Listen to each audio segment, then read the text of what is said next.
Take her out. Now." Sakura Watanabe's voice cut through the gilded air of the Grand Lucerne ballroom like the snap of ice against glass. Heads turned. The strings of the quartet faltered. Even the chandeliers, it seemed, flickered in hesitation. Her daughter was screaming again. 6-year-old Aiko had collapsed beneath Table 9, reserved for the Tokyo delegates, her small body convulsing in silence broken only by raw, guttural sobs.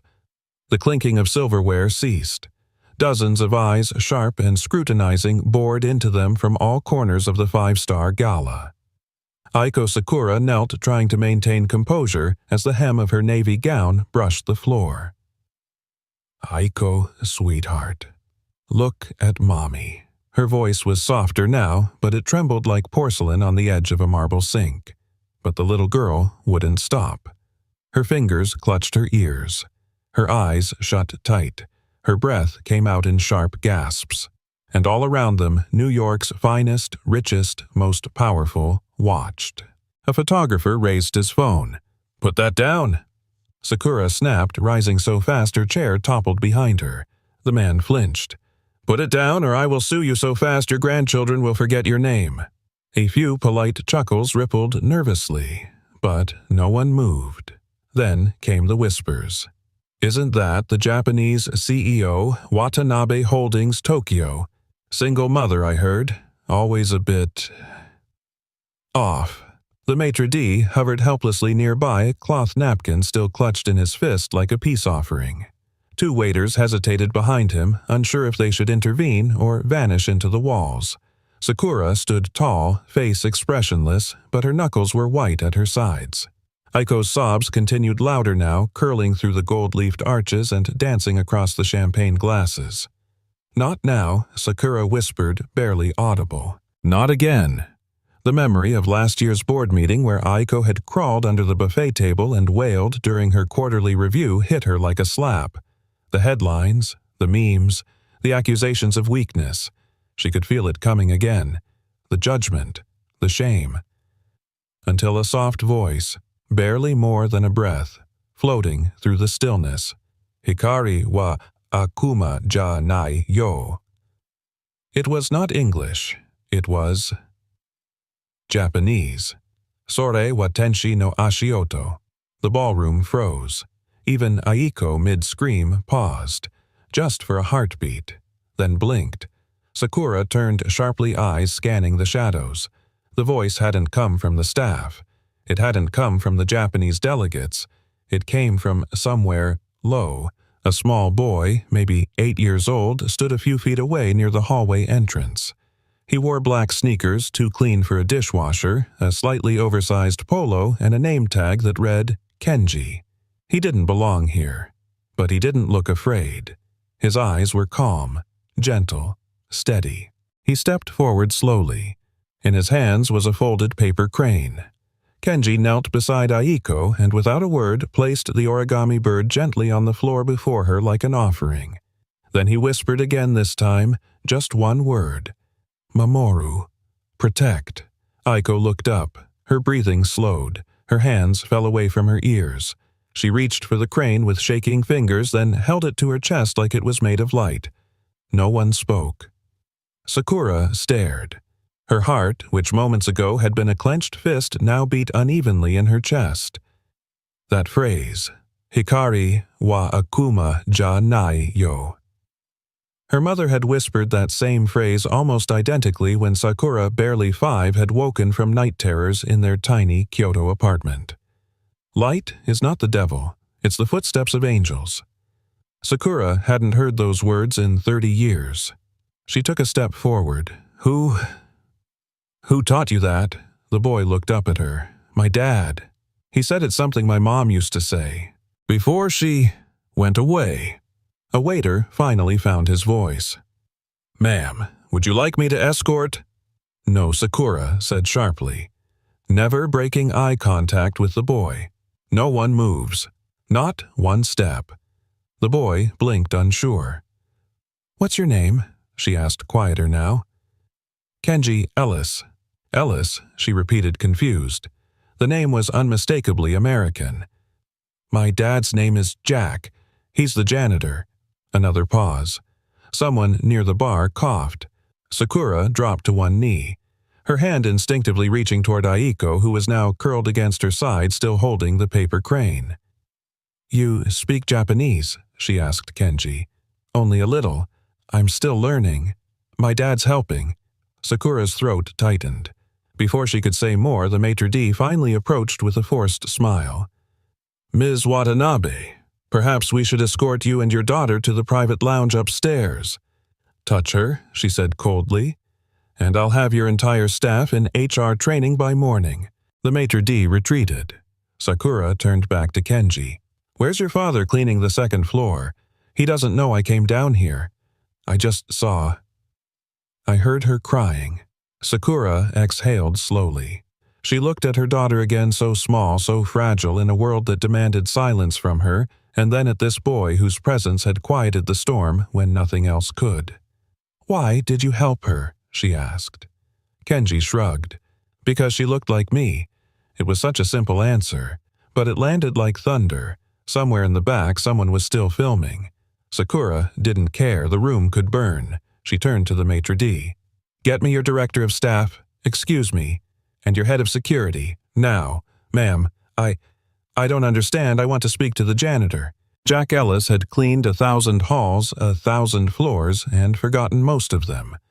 But he would never forget the moment the maitre d' showed up outside the second-floor storage room, flanked by a confused security guard and the head of events stammering, "Sir, the CEO is requesting you, personally." Jack thought they were kidding. He even laughed until he saw the man wasn't smiling. "Requesting me," Jack repeated, setting down the mop. "You sure you got the right guy?" Janitor busted knee. 40-something smells like lemon wax. "Yes, sir. Right now. And?" "She has your son." Jack's heart stopped. Kenji. The elevator ride down felt longer than his entire shift. By the time the doors opened, he was ready to sprint, but what greeted him stopped him cold. There was Kenji, standing calmly beside a woman in a dark velvet gown, her back straight, her hand resting lightly on her daughter's shoulder. That little girl, Aiko, was clutching a paper crane. Her face was red from crying, but her eyes, they were calm now, and all around them silence. Not the empty kind, the watching kind. Jack stepped forward slowly, his breath short. "Sir, this is the maitre d' began. But Sakura raised a hand. The room stilled again. She turned toward Jack. "You're the janitor?" she asked quietly. Jack gave a nod, cautious. "Depends on who's asking. I'm Sakura Watanabe." Jack blinked. "Yeah, I figured. You're his father." Jack looked at Kenji. "That's the rumor." She looked down at the boy, then back up at the man. "He speaks Japanese." "Bits and pieces," Jack replied, eyes narrowing. "Why?" Sakura hesitated. Then instead of answering, she stepped aside and said to her daughter gently, "Aiko, this is the boy who helped you. His name is Kenji." Aiko peeked up at the mention of her name, hugging the crane tighter. Kenji offered a small wave. "Hi," he said softly. Jack's voice lowered. "Kenji, you okay? You shouldn't have left the hallway." "I heard her crying," the boy said. "She sounded like me when the lights flicker." Jack looked at Sakura. "She got SPD." She nodded. "Severe sensory processing disorder. Lights sounds too much movement, she can't regulate it." Jack exhaled. "Yeah, we know that world." There was a long pause, the kind that says more than words ever could. Then Sakura surprised him. "How did you learn those words? The ones you said to her?" Jack shifted his weight. "They came from my son's mother. She was Japanese. Before she left. She used to say them to Kenji when he'd wake up screaming." Sakura's voice caught. "Do you know what they mean? I do now. Light isn't the devil, it's the footsteps of angels," she whispered. Jack nodded. "And you?" "You taught him that?" she asked. "No," he replied. He remembered it. "I just didn't let him forget." That line hung in the air like sacred smoke. He didn't let him forget. Sakura's throat tightened. She glanced at her daughter, finally breathing normally. She hadn't seen Aiko this still in weeks. It wasn't the money. It wasn't the therapies. It wasn't the private schools or the specialists flown in from Zurich. It was a janitor's son, and a sentence in a language she'd buried long ago. She turned fully to Jack. "Your son has a gift," she said. Jack glanced at Kenji. "That he does, but not the kind the world writes checks for. I'd like to offer him a scholarship," she said plainly, "to the multilingual arts program at Carson Academy. Full tuition." Jack blinked. "Ma'am, I appreciate it, but I'm not offering it as charity." Jack raised an eyebrow. "Then what is it?" "It's recognition. Of something rare, something real." He folded his arms.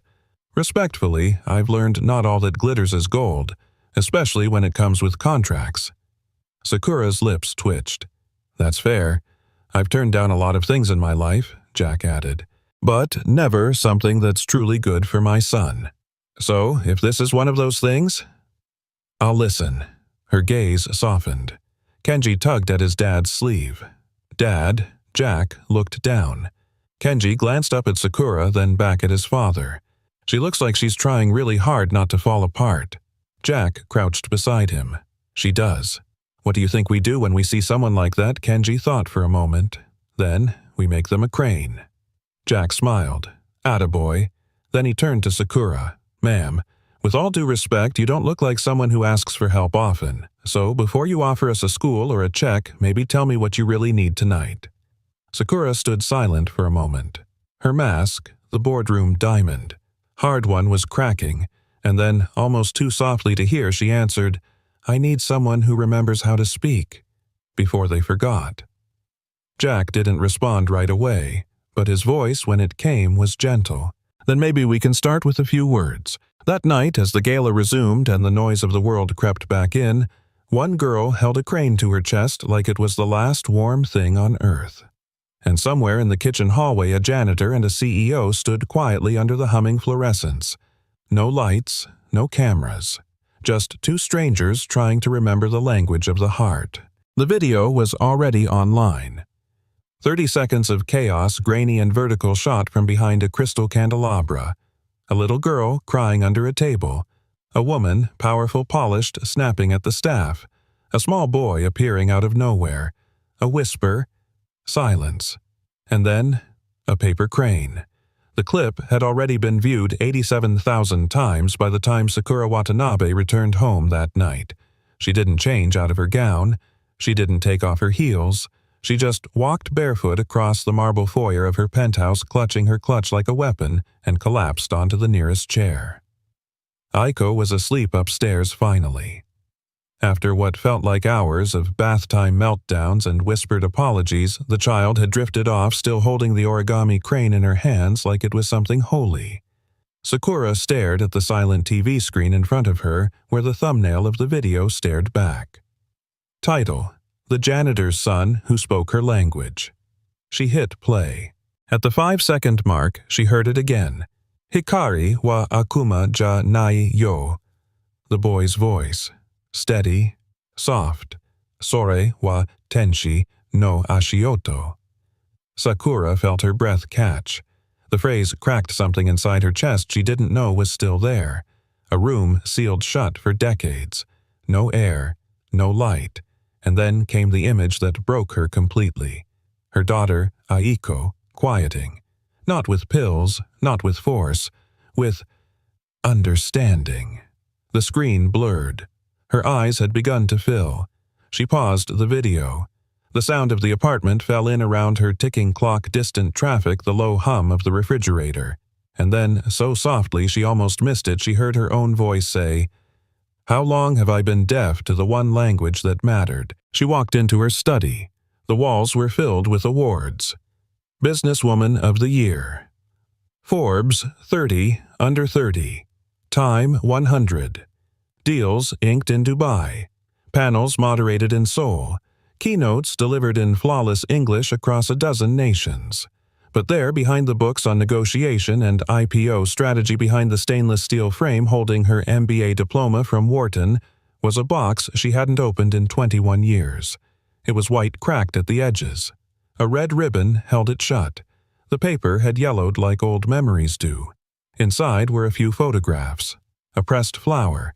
a small coin purse, and a notebook, worn, hand-stitched, with a cherry blossom embroidered on the corner, her mother's journal, the one thing she'd refused to throw away after the funeral, and the one thing she'd never dared to open. Her fingers trembled as she touched it.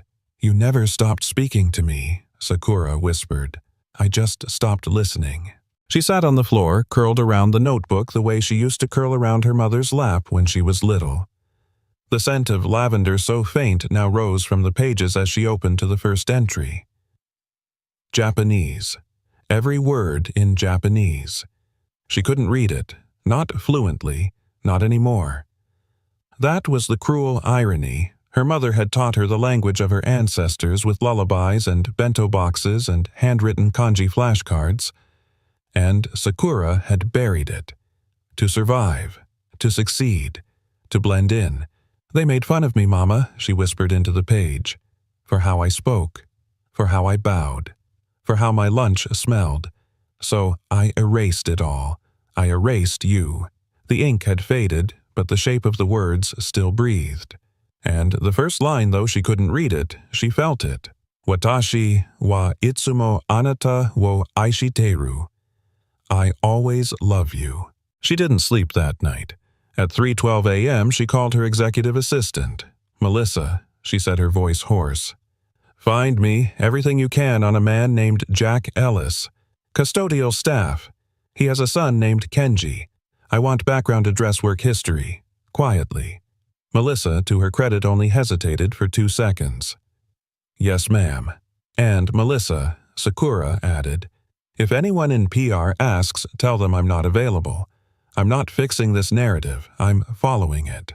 By sunrise, she was sitting at the long glass table in her office on the 63rd floor of Watanabe Global Holdings. Her usual seat, centered commanding, felt colder than usual. The skyline outside was bathed in soft gold, but Sakura didn't look out. She looked down, at the paper crane. Kenji had left it behind on the table. It was small, imperfect in one wing, a little smudged on one edge, but it held more grace than anything else in the room. A knock on the door. Melissa entered. "I have what you asked for." She handed over a folder. "Jack Ellis, 42, single father, former construction foreman, laid off, 1 DUI 5 years ago, clean since, custodial staff for the past 4 years, no complaints, no notes, no noise." Sakura flipped through. Page after page of normalcy, quiet pain, quiet redemption. "His son," she asked. "What do we know?" Melissa hesitated. "He's gifted, not formally, but unusual comprehension skills. Speaks some Japanese.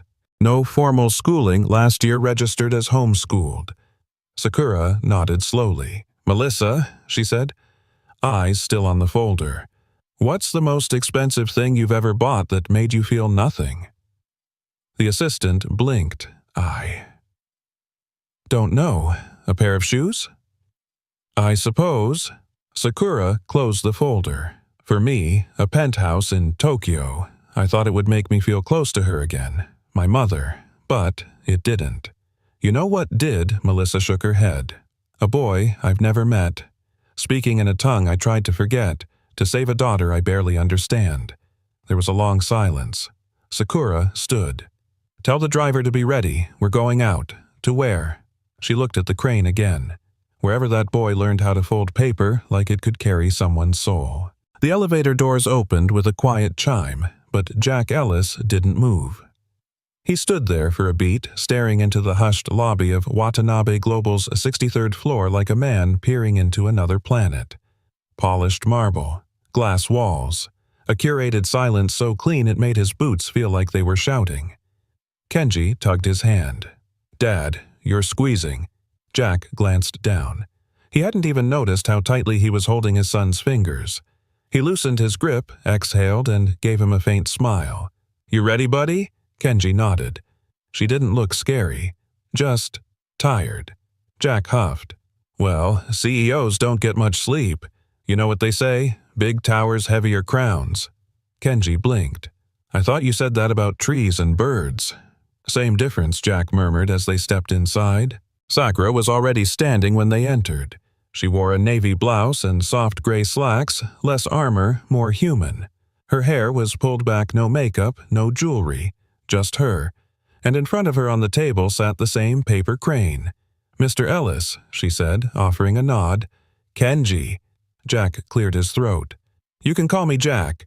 Or just, hey janitor, that's what most folks go with." Sakura didn't smile, but something flickered behind her eyes. "I appreciate you coming." Jack glanced around the room. "Can't say I've had many invites to the top floor. Usually I'm scrubbing gum off the sidewalk by this time."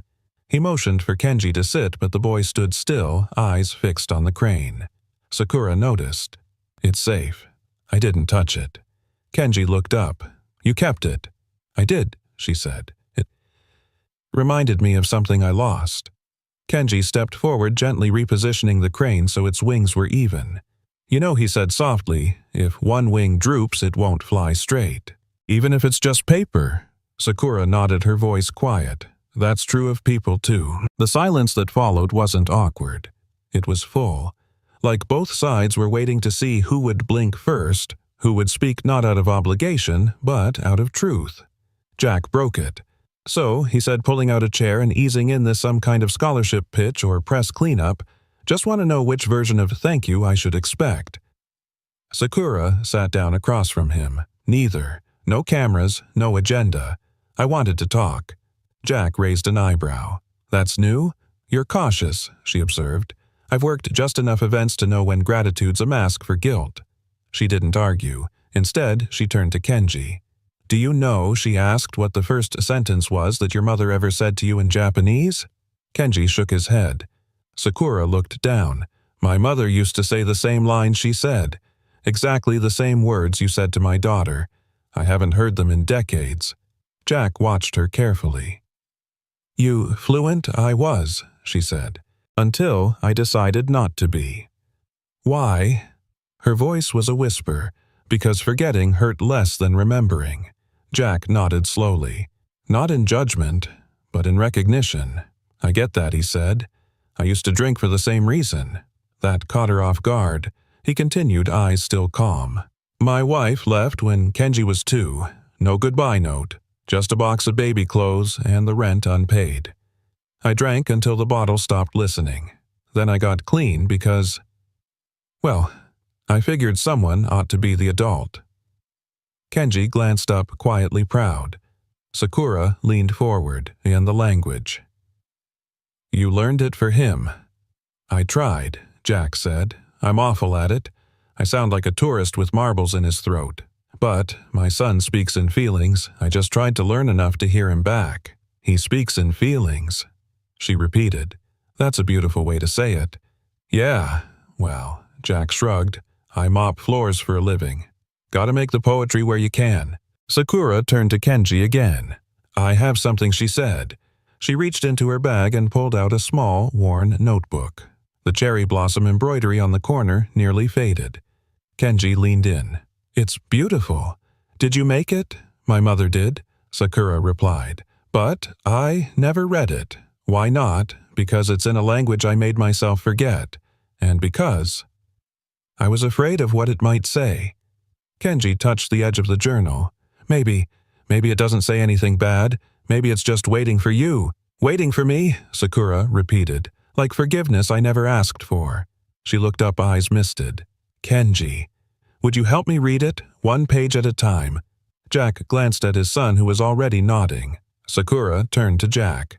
"I don't know if this sounds strange, but would you both come back tomorrow?" Jack hesitated. Sakura added, "Not as staff, as guests." Jack looked at Kenji. "What do you think?" Kenji smiled. "I think we already flew up here. Might as well learn how to land." As they rose to leave, Sakura reached for something in her pocket, a folded slip of paper. "I tried to make one," she said, shy for the first time. "A crane." She handed it to Kenji. It was crooked, lopsided. One wing folded into itself like a mistake no one bothered to correct. Kenji took it gently, turned it over, and smiled. "It's not broken," he said. "It's just mid-fold." Then he looked up at her. "That's what healing looks like." The wind carried the faint scent of cherry blossoms even though the trees were only beginning to bloom. New York's Japanese garden, tucked away behind a public museum near the East River, was quiet that morning. A few petals clung to bare branches like promises waiting to open. Gravel paths curved around still ponds and sunlight filtered through paper-thin clouds. Jack Ellis arrived first wearing his best jeans, meaning the ones without paint flecks, and a jacket that still smelled faintly of floor polish no matter how many times it had been washed. Kenji walked beside him carrying the journal. Not a backpack, not a toy, just the journal, like it was a map. Sakura was already there. She sat alone on a bench beneath a sakura tree wearing a cream-colored coat, her hair down for the first time. She wasn't reading. She wasn't on her phone. She was just waiting. When she saw them, she stood. "You came," she said softly. Jack gave a half grin. "Well, it's not every day you get invited to a garden by a billionaire." Sakura tilted her head. "I'm not here as a billionaire." "Good," Jack replied, "because I left my tux in the dryer." That earned a smile. A real one. They walked slowly around the pond, past koi gliding like thoughts too deep for words. Sakura pointed to a small stone lantern by the bridge. "My mother loved this place. She said it reminded her of Kyoto, but quieter." Jack glanced around. "Quieter's good." Kenji sat cross-legged on a flat rock and opened the journal. Sakura sat beside him. Her voice, when she spoke, trembled just enough to be human. "Would you read the first page to me?" Kenji nodded. His finger traced the faded characters, carefully sounding them out like poetry rediscovered. "Watashi no itoshi musume. To my beloved daughter." Sakura's breath caught. Kenji continued slowly. "I hope you never feel ashamed of where you come from. This language carries more than words. It carries our blood, our love, our memory." Sakura closed her eyes. Jack sat nearby, watching his hand resting over his knee. "Do you remember her voice?" Kenji asked quietly. Sakura opened her eyes.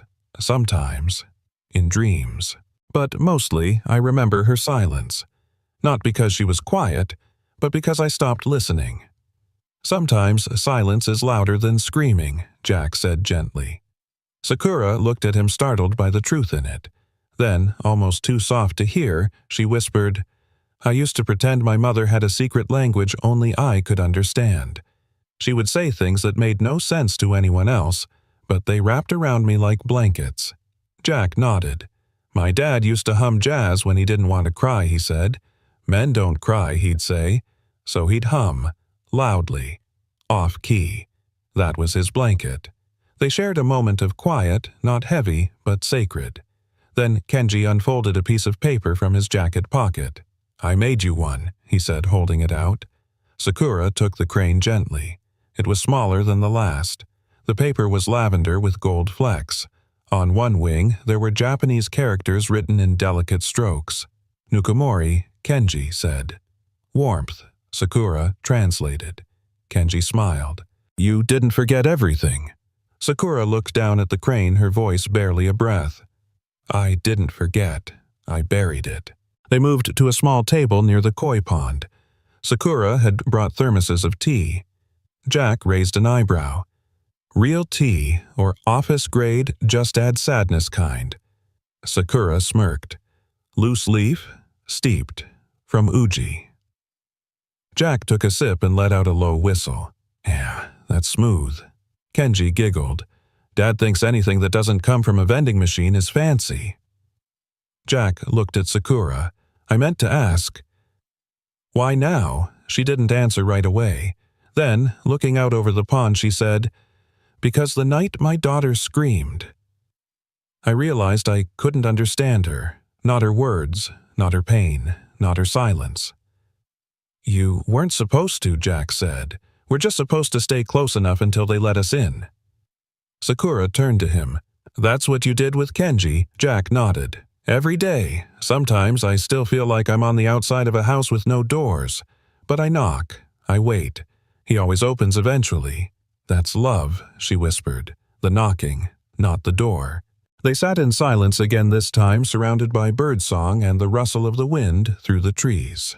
As they prepared to leave, Kenji carefully tucked the journal back into his bag. Sakura looked down at him. "Would you come again next week?" Kenji looked at his dad. Jack shrugged. "Up to you, buddy." Kenji smiled. "Only if you bring more tea." Sakura knelt beside him. "Then I'll bring the best tea in the world. But you have to promise me something. What teach me to speak again? Not just the words, the heart of it." Kenji looked at her with the solemnity only children can summon. "I will. But you have to promise to listen, even when it's quiet." She held out her pinky. He linked his with hers. "Deal," he said. As they walked away, Sakura stayed behind for a moment, letting the breeze lift her hair, letting the moment settle into her bones. Jack looked back once, and for the first time he saw it. Not the CEO, not the billionaire. Just a daughter, finally ready to come home. The therapy room smelled faintly of crayons and disinfectant. Posters of smiling children covered the walls, their bright colors clashing with the sterile fluorescent light above. Aiko sat at the far end of the mat, knees pulled to her chest, eyes darting at every squeak of a shoe, every creak of the air conditioner. Sakura knelt nearby, watching helplessly. The occupational therapist gave a sympathetic smile. "She's holding on today. That's good. But she won't come near the table. She never does." Sakura murmured. Her voice cracked despite her effort to sound composed. Then from the corner Kenji entered, clutching a square of soft blue paper. Jack followed, leaning against the doorway, arms crossed, not imposing, but steady. Kenji didn't say anything. He sat cross-legged in the middle of the room and began folding. His small fingers moved carefully, crease, flatten, fold again. The sound of paper shifting was soft like whispers of hope. Aiko peeked at him. Just a flicker of her eyes. Kenji didn't look at her. He just kept folding.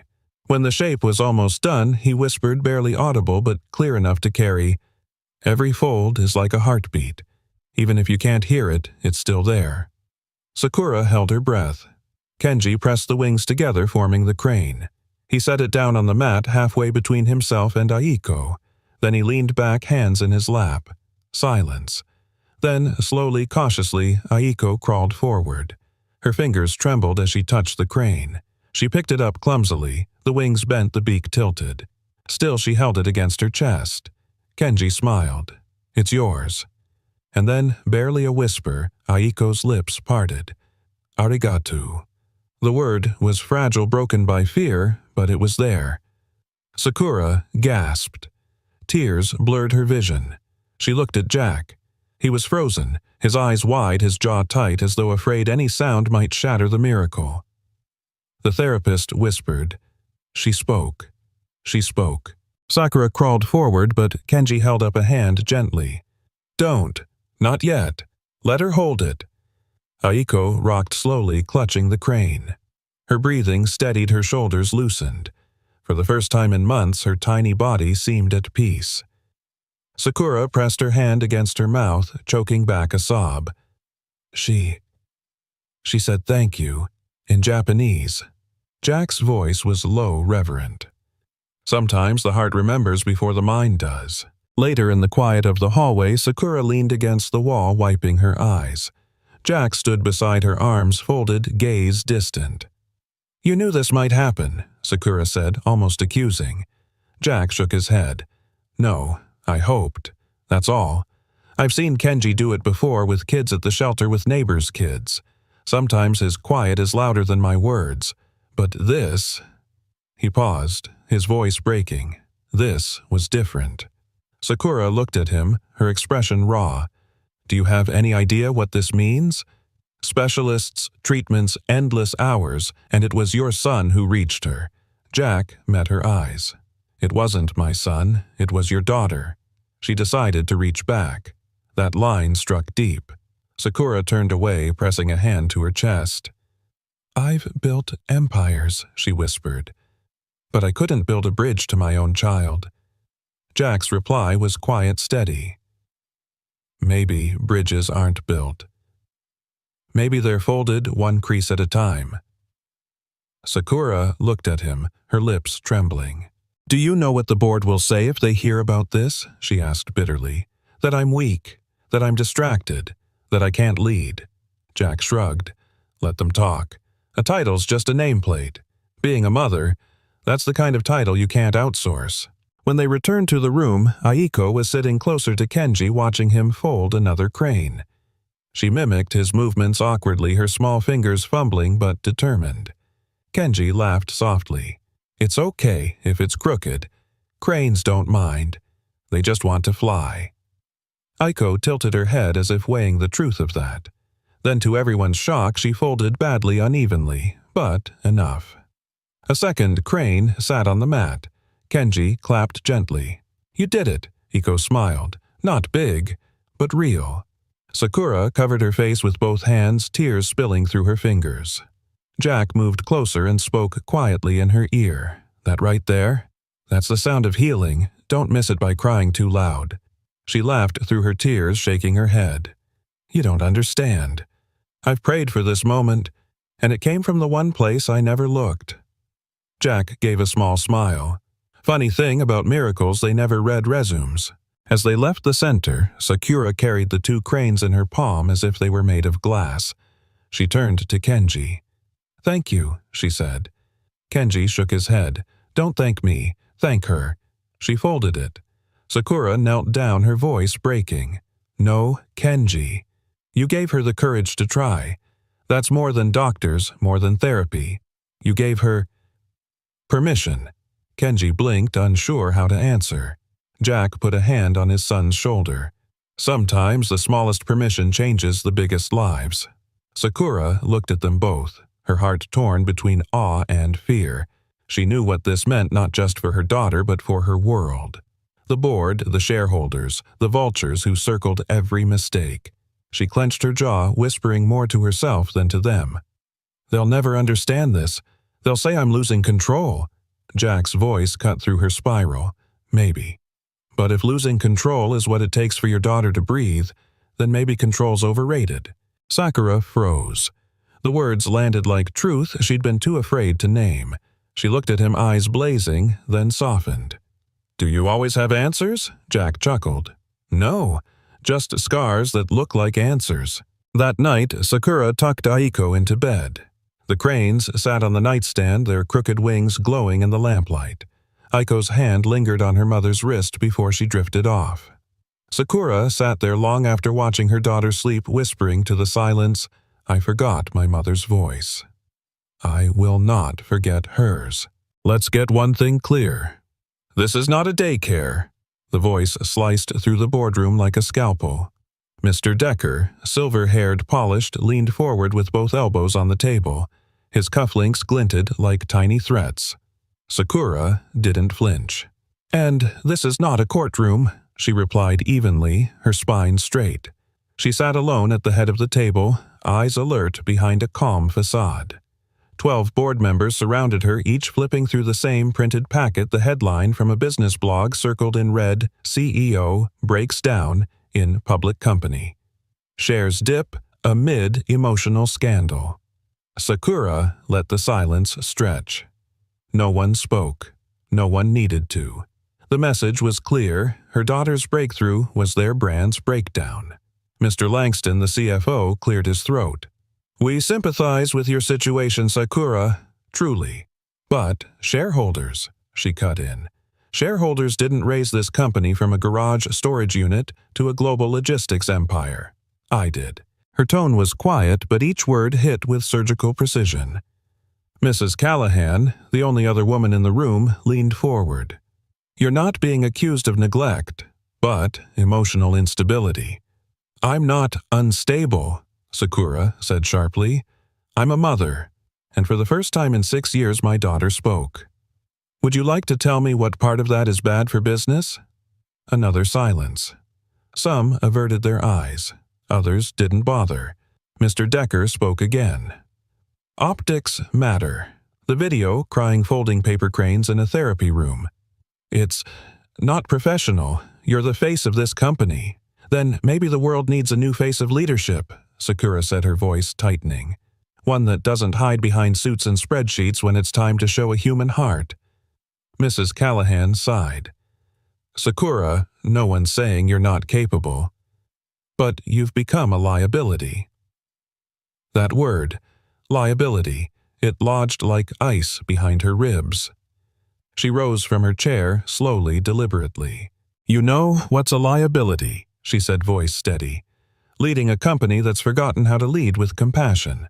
That night she sat in her home office, the city lights behind her like a distant constellation. On the desk sat a glass of untouched wine and the same board packet with red-circled headlines. She didn't cry. Not anymore. A soft knock. Then Jack entered, holding 2 mugs of tea. Didn't have wine? He said, setting the mug down. But I figured caffeine and regret go well together. Sakura smiled faintly. You heard, Jack nodded. News travels fast, especially when you're viral. She looked away. They want me out, 'cause you cried, because I made them uncomfortable. She traced the rim of the mug. Because I reminded them that leadership doesn't mean perfection, it means presence. Jack sat down across from her. You know what I lost when I got fired from the factory? My guess, income insurance, probably a few friends. He shook his head. Control. I lost control, and I thought I lost everything with it. He paused. But what I really lost was the illusion that control is strength. Sakura blinked. What is strength, then? Jack leaned forward. Strength is choosing to stay when the world tells you to go.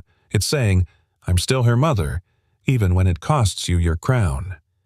That hit something inside her, deep and buried. I'm scared, she whispered. Not of losing the company, but of losing her again. You're not going to. You don't know that. Jack's voice was gentle. No, but I know what it's like to choose your child even when the world laughs. And trust me, there's no sweeter echo than hearing that child laugh back. She stared at him long and searching, then softer than breath. Do you ever miss who you used to be? Jack smiled, sad and warm.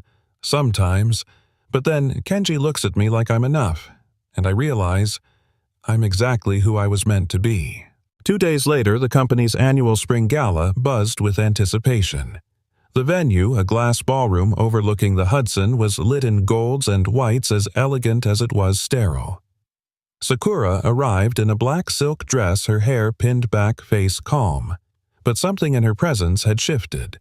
She wasn't here to impress. She was here to say something. Aiko walked beside her, holding her hand. On the other side, Kenji clutching his origami satchel. Jack trailed close, wearing the same suit he'd worn to his wife's funeral, pressed clean and still slightly too loose in the shoulders. Inside, murmurs rippled through the crowd. Executives and investors eyed her warily. She had become a spectacle CEO turned viral headline, now daring to show her face. Backstage, Sakura inhaled deeply. Aiko was trembling again, tiny fingers clutching her mother's. Lights are bright, she whispered. Sakura knelt beside her. Then I'll stand in front of them. You can hide behind me. Aiko shook her head. Want to stand with you? Jack, watching nearby, said softly, She's braver than we think. Kenji handed Aiko a small crane, red with gold trim. You can fold the fear. Make it into something pretty. Aiko smiled. And then Sakura stood shoulders back as her name was announced over the speaker. As she stepped onto the stage, applause began, polite, hesitant. Lights flooded her face. Cameras poised like vultures. She approached the podium. She began in English, her voice calm and polished. Good evening. It's an honor to stand before you not just as your CEO, but as something more terrifying, a human being. Soft laughter. Tension released. She continued. This past week, I was called emotional unstable, even unfit, not for my performance, but for being seen with my daughter, for folding paper cranes, for crying. She looked up. But leadership without emotion isn't leadership. It's automation. Gasps, a few claps, and then she paused, switched to Japanese. Watashi wa ha desu. I am a mother. Stunned silence. I was once a little girl who forgot how to speak her mother's language. I let fear bury it. I let shame silence it. But now, because of 2 children, mine and someone else's, I remembered. She gestured backstage. The crowd turned. Aiko and Kenji stepped into view holding hands. 1 crane each. I speak English because I was taught to succeed, but I speak Japanese because I want to feel, and tonight I will not choose one over the other. She looked directly at the front row where the board sat, stunned. If success demands silence, then it's not success, it's surrender. Thunderous applause. Tears. Standing ovation. And somewhere from the back, Jack whispered to no one in particular. There she is. The rain tapped softly against the window of the town car, each droplet racing the other in quiet streams. Inside the cabin was dim, hushed. Aiko was curled up next to Kenji, her small hand resting on the folded edge of his origami satchel. Sakura held the worn leather journal on her lap. Her mother's handwriting, faded and slightly shaky, ran across the yellowed pages like whispers from another world. Lines upon lines of Japanese characters, gentle, patient, never once rushed. Sakura stared at them like a foreign language etched on skin she should have known. Jack sat beside her, not speaking, just present. I never opened it, Sakura said quietly, her fingers brushing the edge of a page. After she passed. I couldn't face what I didn't understand. Felt like I didn't deserve to. Jack nodded slowly. Sometimes we lock the doors we most need to walk through. She glanced at him, eyes tired. You think we still get to knock? No, he replied. I think we have to listen, because sometimes... The words are still waiting. Sakura swallowed. Her voice caught. I don't know if I want to know what she said. Jack leaned in gently. The truth doesn't always fix the past, but sometimes it frees the future. She opened the journal.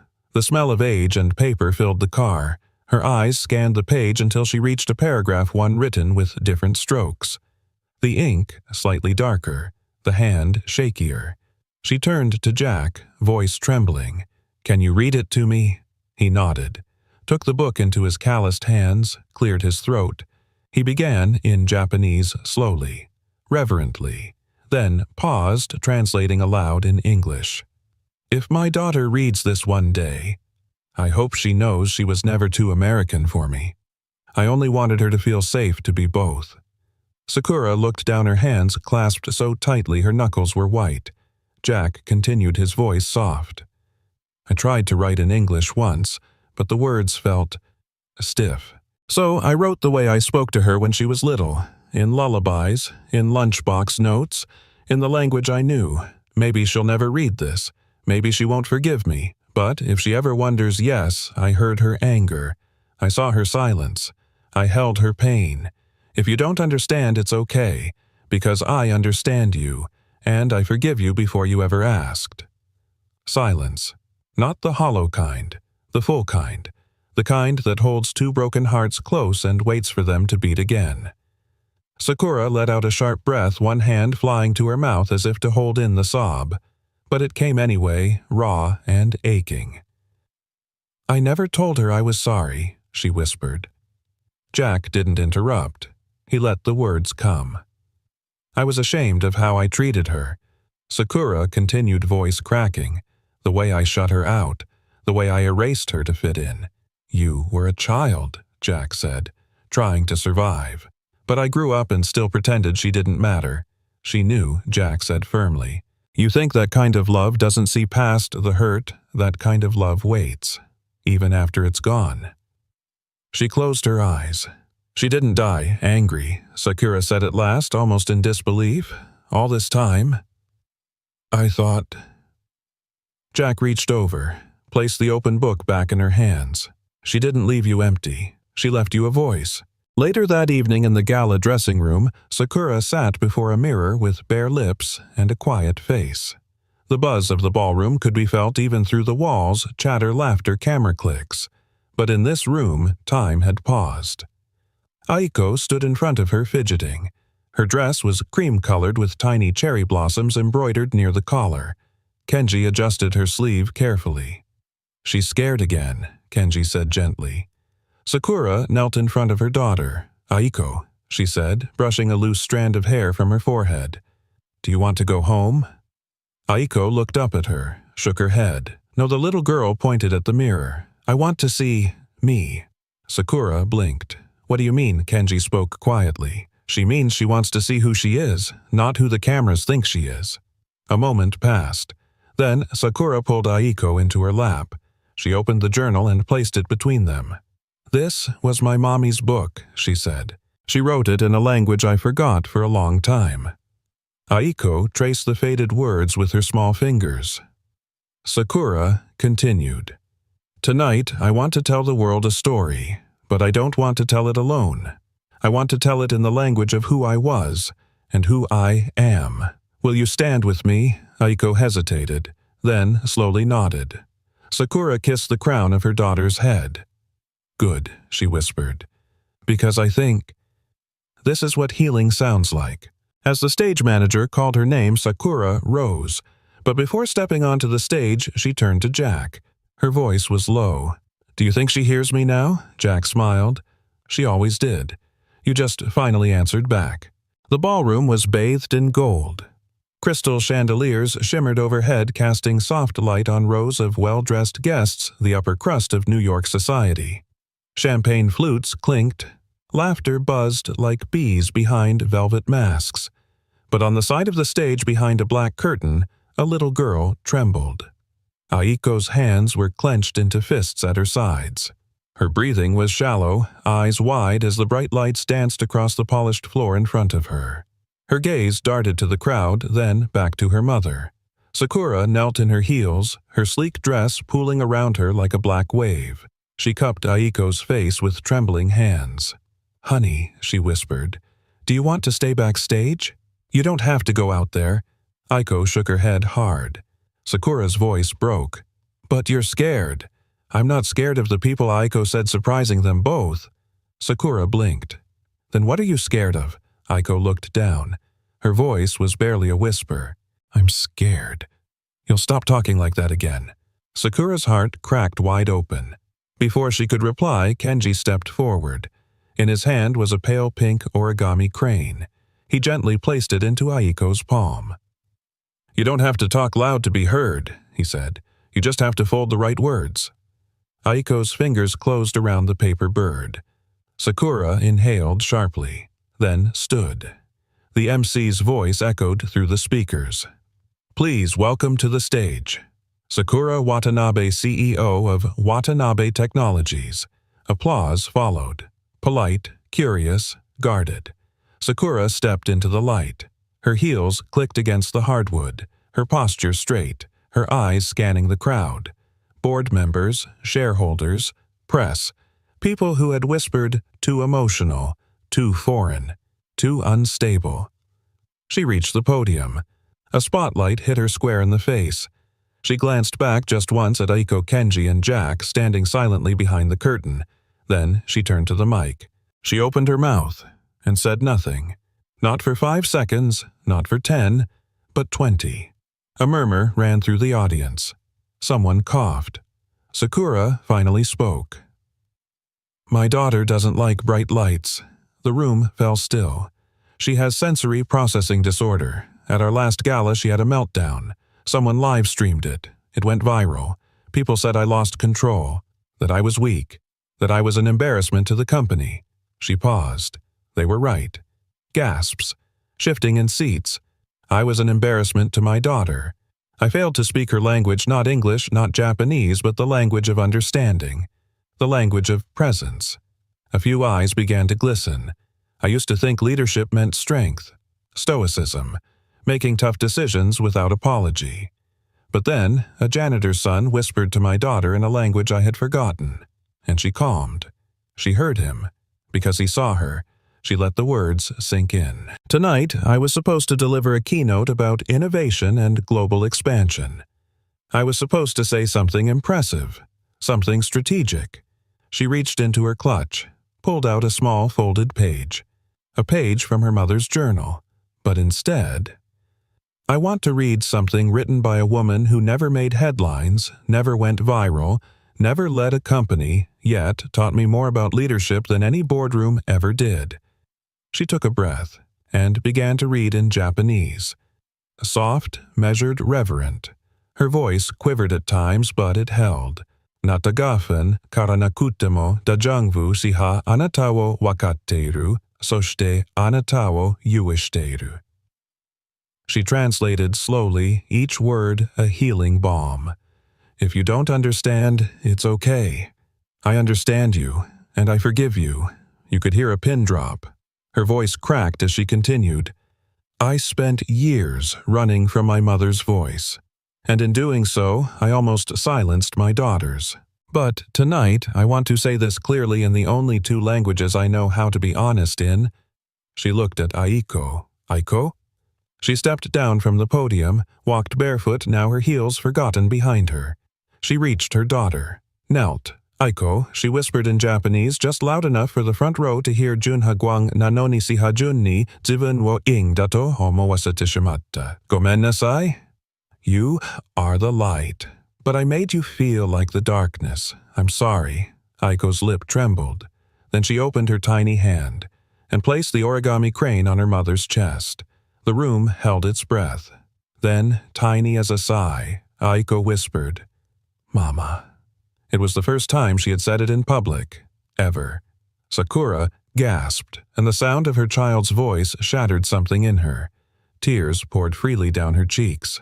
And then she stood again, strong, unapologetic, alive. She turned back to the crowd holding Aiko's hand. We talk about innovation like it only happens in labs and boardrooms. But the greatest innovation I've seen is this learning to speak without words, to lead with empathy, to fold broken pieces of our past into something whole. She lifted the origami crane high above her head. Some of us were never taught how to be soft. We were only taught how to win. But tonight, I choose to lead not with dominance, but with understanding. Her final words rang out clear in English and Japanese. Don't be afraid to speak with your heart, even if it shakes. Bugaranai de tatoejen et itamo shin da huashte. Silence, then thunder. Applause exploded like a wave, not polite, not corporate, human, real. The room was on its feet. Jack stood backstage, one hand over his heart. Kenji whispered, she remembered. And Aiko, eyes wide, smiled. By morning, the world had changed. Not in the way of earthquakes or elections, but in something quieter, deeper. It started with a tweet. A 29-second clip of Sakura Watanabe barefoot whispering to her daughter in Japanese on stage, origami crane, pressed to her heart. Then came the full video. Then came the flood. Sakura's inbox went from 12 unread messages to over 14,000. The company's media team tried to keep up, but the dam had broken. Messages poured in not just from investors or analysts, but from mothers, fathers, teachers, veterans, widows, children. One message read, I never knew what to say to my autistic son until I heard you speak without words. Another, my mother died speaking a language I never bothered to learn. I'm calling my aunt in Osaka today. Thank you for reminding me that love has an accent. By noon had the language, for the heart was trending in 38 countries. Kenji's school principal called Jack breathless. The mayor wants to present your son with a community award. Jack had blinked, half sure it was a prank. For what? For reminding this city how to listen. Sakura sat at her kitchen table surrounded by paper cranes and half-drunk tea. Aiko sat across from her quietly coloring.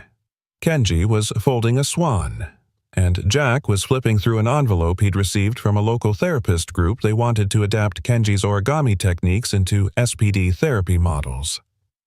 I don't even know what half these words mean, Jack muttered, scratching his head. You don't have to, Sakura said, smiling gently. You invented them with your son. That's more than enough. Aiko held up her drawing. It was a crayon portrait, 4 stick figures under a cherry blossom tree. One tall woman with black hair, one scruffy man with a crooked smile, one boy holding paper, and one girl with a crane in her hand. At the bottom she had written clumsily but proudly, My family. Jack froze. Sakura blinked slowly, tears forming. Kenji whispered, "She's never drawn people before." Aiko looked up. "I didn't know who to draw before." Jack cleared his throat. "Well, I'm honored to be the guy with the bad haircut." Everyone laughed except Sakura. Her eyes were locked on the word family. She touched the drawing lightly as if afraid it might vanish. Then she stood, walked into the hallway, returned holding something wrapped in linen. She placed it in front of Kenji. "This was my mother's journal," she said softly. "You helped me read pieces of it, but I was wondering, would you help me finish it?" Kenji's eyes widened. Sakura, nodded. "You don't have to read it for me," she added. "Just with me." Jack smiled quietly. "That's the best way to read anything." Kenji opened the book. The last few pages were different, less like journal entries, more like letters, unsent, scrawled hastily, but full of love. Kenji began translating aloud, slowly, pausing to check meanings with Sakura. They read until the sun dipped low behind the city skyline, casting soft orange into the room like a blessing. One page in particular stopped Sakura mid-breath. "My dear Sakura, if this book ever reaches your hands, I pray it finds you softer. Not because life broke you, but because you chose to be open to love again." She touched the page. "I spent so many years being proud of my strength," Sakura whispered. "But she knew I'd need help learning softness." Jack nodded. "The world teaches us to harden, but healing teaches us to unfold." A week later, Sakura stood on a new stage, smaller this time, but the moment felt just as enormous. A TEDx sign stood behind her. The room was full of young professionals, psychologists, educators, entrepreneurs. She adjusted the mic. "When I was 7, I stopped speaking Japanese. I wanted to belong. I wanted the teasing to stop. I wanted to be American. When I became a CEO, I believed success meant never looking back. Then, one night my daughter had a meltdown, and a janitor's son, an 8-year-old boy, calmed her down using the language I had spent my whole life burying. The audience leaned in. That night broke me, but not in the way I feared. It broke the dam I had built around grief, around guilt, around all the words I never let myself feel, and I learned that empathy is not a strategy, it's a language, one that doesn't need translation, only presence. We're not here to fix people, we're here to see them. She paused, eyes glistening. My mother once wrote something I'll never forget. She said, "You don't have to understand me for me to love you." That one sentence became the dictionary I now live by.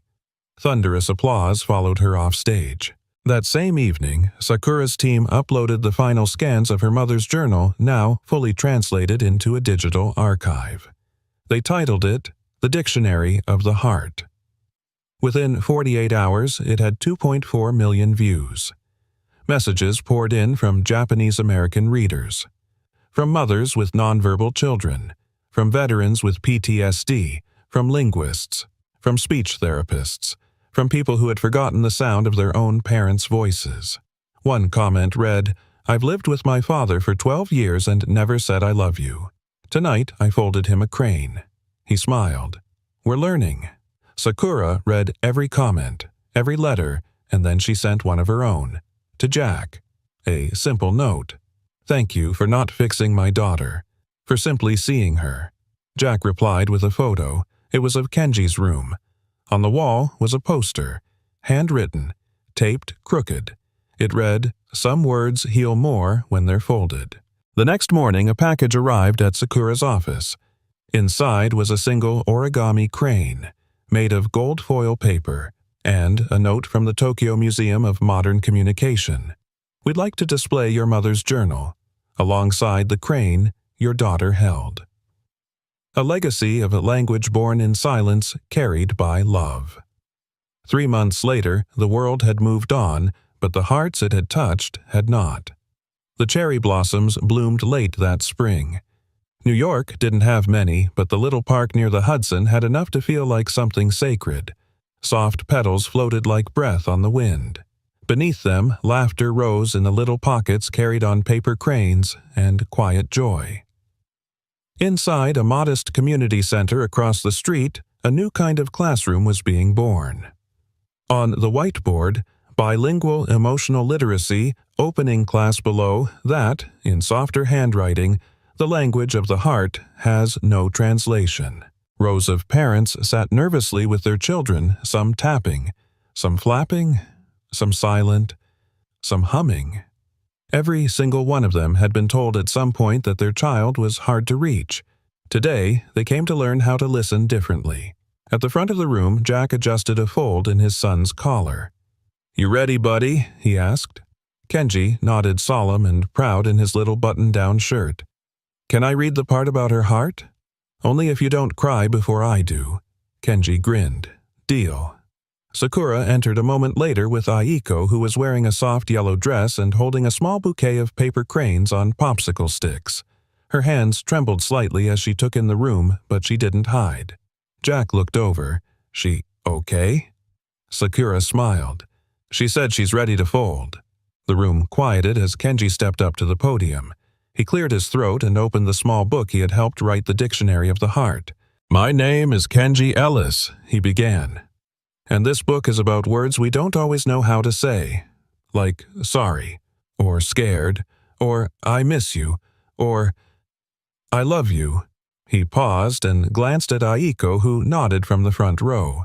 "Sometimes we say those words with paper, or with music, or with silence, but when someone listens with their heart, the words still land.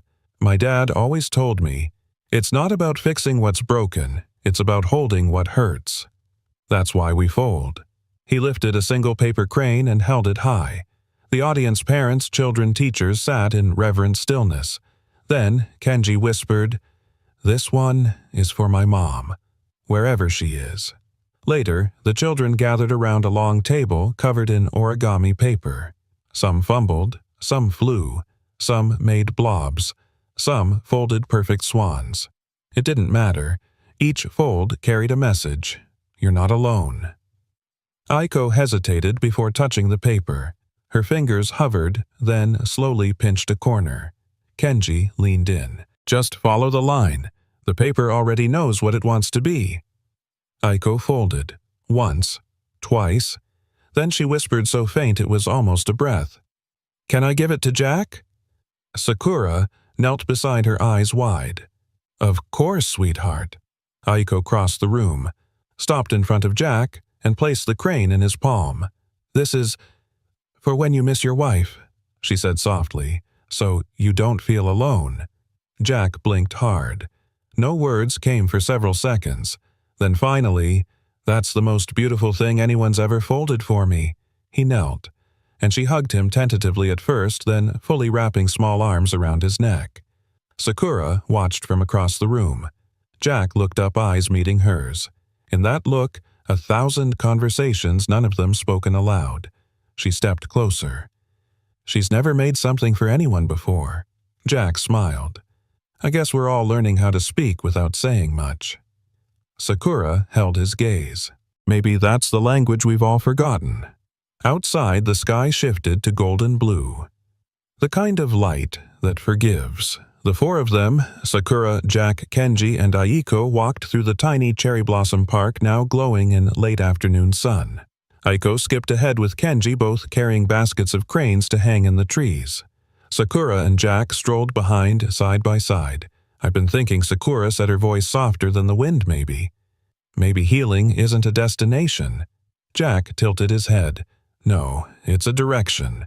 Like folding paper. You don't unbreak it, you reshape it, and sometimes the crease becomes the beauty. Jack glanced over. Did you just out-poet me? She laughed. Don't get used to it. There was a pause. Comfortable. Warm. Jack reached into his jacket and pulled something out. A single envelope. Worn. Edges frayed. I found this in my wife's things last week, he said. It was addressed to me, but I never had the heart to open it until now. Sakura looked down at it, surprised. Jack opened it slowly. Inside was a small note card. On it, a simple drawing of a heart, and a sentence written in careful Japanese characters. He handed it to her. Sakura read aloud. Even if I leave, teach him how to love where he came from. It's the only way he'll know where he's going." Jack blinked. She must have written that when she knew. He trailed off. Sakura folded the note gently and handed it back. "She didn't leave you empty, Jack. She left you a compass."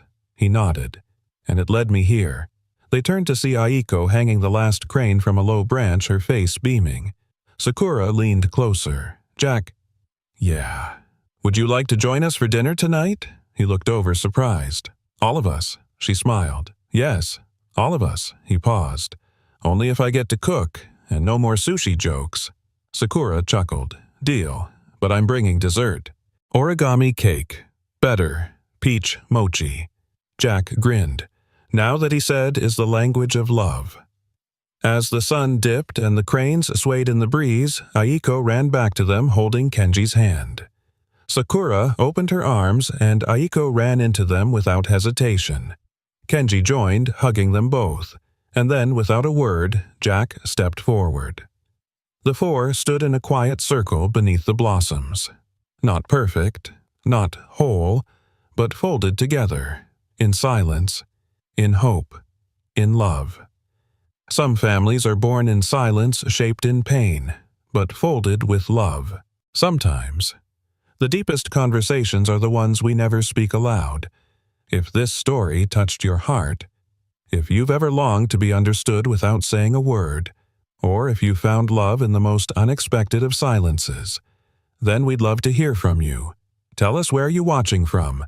Are you in sunny Florida, quiet Oregon, snowy Michigan, or maybe halfway across the world in a little town like Kenji's Your Stories? Matter. Your voice matters. And this channel is a space for all of us who believe that kindness, healing, and second chances still exist. If you felt something today, even just a quiet ache or a tiny spark, hit that subscribe button. There are more stories coming. Stories that remind us love is a language anyone can learn, if they're willing to listen. Thank you for being here. Thank you for watching. And, above all, thank you for feeling. We'll see you in the next story.